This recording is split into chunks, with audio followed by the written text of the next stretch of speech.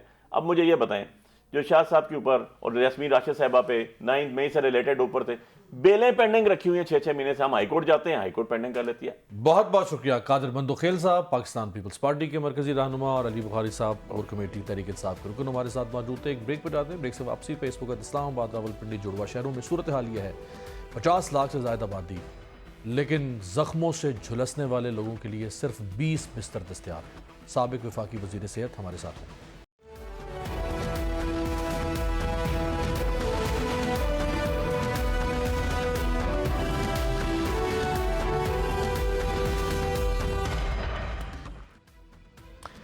Break کے بعد خوش آمدید. پاکستان ایک کثیر الآبادی ملک ہے اور تیزی سے بڑھتی ہوئی آبادی کی ضروریات بھی اسی رفتار سے بڑھ رہی ہیں.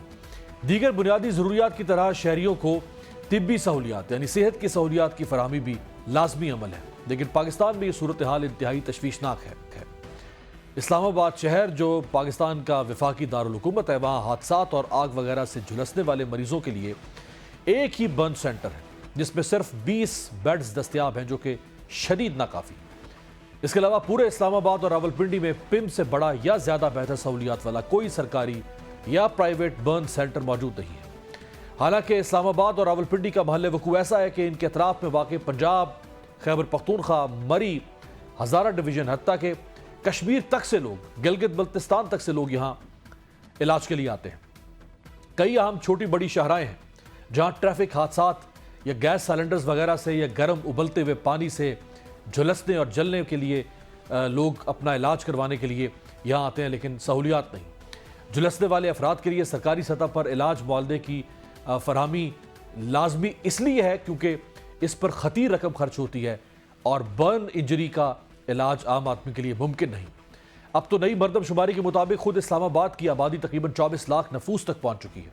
اسلام آباد میں واقع پمز اسپتال کا برن سینٹر سن 2007 میں اس وقت کے صدر پرویز مشرف کے دور میں تعمیر کیا گیا تھا. اس 20 بستروں کے یونٹ پر نہ صرف اسلام آباد بلکہ پڑوسی صوبوں اور علاقوں کے مریضوں کا بھی بوجھ ہے. ریکارڈ سے پتہ چلتا ہے کہ پمز کی تعمیر سے سن 2019 تک اس میں جھلسنے سے متاثرہ تقریباً 67,000 مریض لائے گئے، جن میں تقریباً 8,500 مریض شدید جھلس چکے تھے. رپورٹ میں یہ بھی انکشاف ہوا ہے کہ پمز میں آگ سے جھلسنے والے لائے گئے مریضوں میں 70% بچے تھے. اس کے برعکس دنیا بھر میں کثیر الآبادی شہروں میں حکومتیں برن سینٹر کی سہولیات میں اضافے پر خصوصی توجہ دیتی. حال ہی میں بنگلہ دیش کے شہر چٹاگانگ میں چین کے تعاون سے 100 بیڈز پر مشتمل برن سینٹر تعمیر کیا جا رہا ہے. چین کے شہر ووہان میں تقریباً 200 بیڈز کا جدید سہولیات سے آراستہ ووہان انسٹیٹیوٹ آف برنز موجود ہے. روس کے شہر ماسکو کے برن سینٹر میں 120 بیڈز کی سہولیات موجود ہے اور یہاں صرف 20.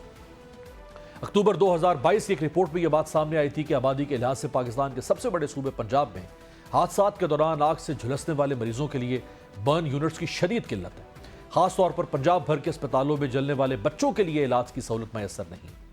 جن سرکاری اسپتالوں میں جھلسنے کا علاج کیا جاتا ہے وہاں 10 سال سے زیادہ عمر کے جو مریض ہیں ان کے لیے سہولت فراہم ہے، جبکہ کم سن بچوں کی خاطر علاج کی سہولت ناپید ہے. لاہور اور ملتان کے علاوہ پنجاب کے کسی دوسرے بڑے شہر میں کوئی قابل ذکر اور بڑا برن سینٹر موجود نہیں.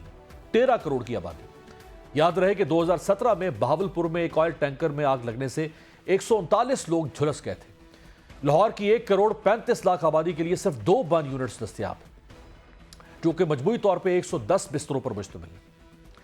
WHO کے مطابق صحت کا بجٹ GDP کا کم از کم 6% ہونا چاہیے، جبکہ پاکستان کا ہیلتھ کا بجٹ فقط 2% ہے جو انتہائی کم ہے. حالانکہ بوسنیا اپنے کل GDP کا 8.7% خرچ کرتا ہے اور سربیا جیسا چھوٹا ملک اپنے GDP کا 9.7% ہیلتھ سیکٹر پر خرچ کرتا ہے. یہ کتنا شرم کا اور بےحسی کا مقام ہے ریاست پاکستان کے جو کرتا دھرتا. ہمارے ساتھ موجود ہیں سابق وفاقی وزیر صحت ڈاکٹر ندیم جان صاحب. ڈاکٹر صاحب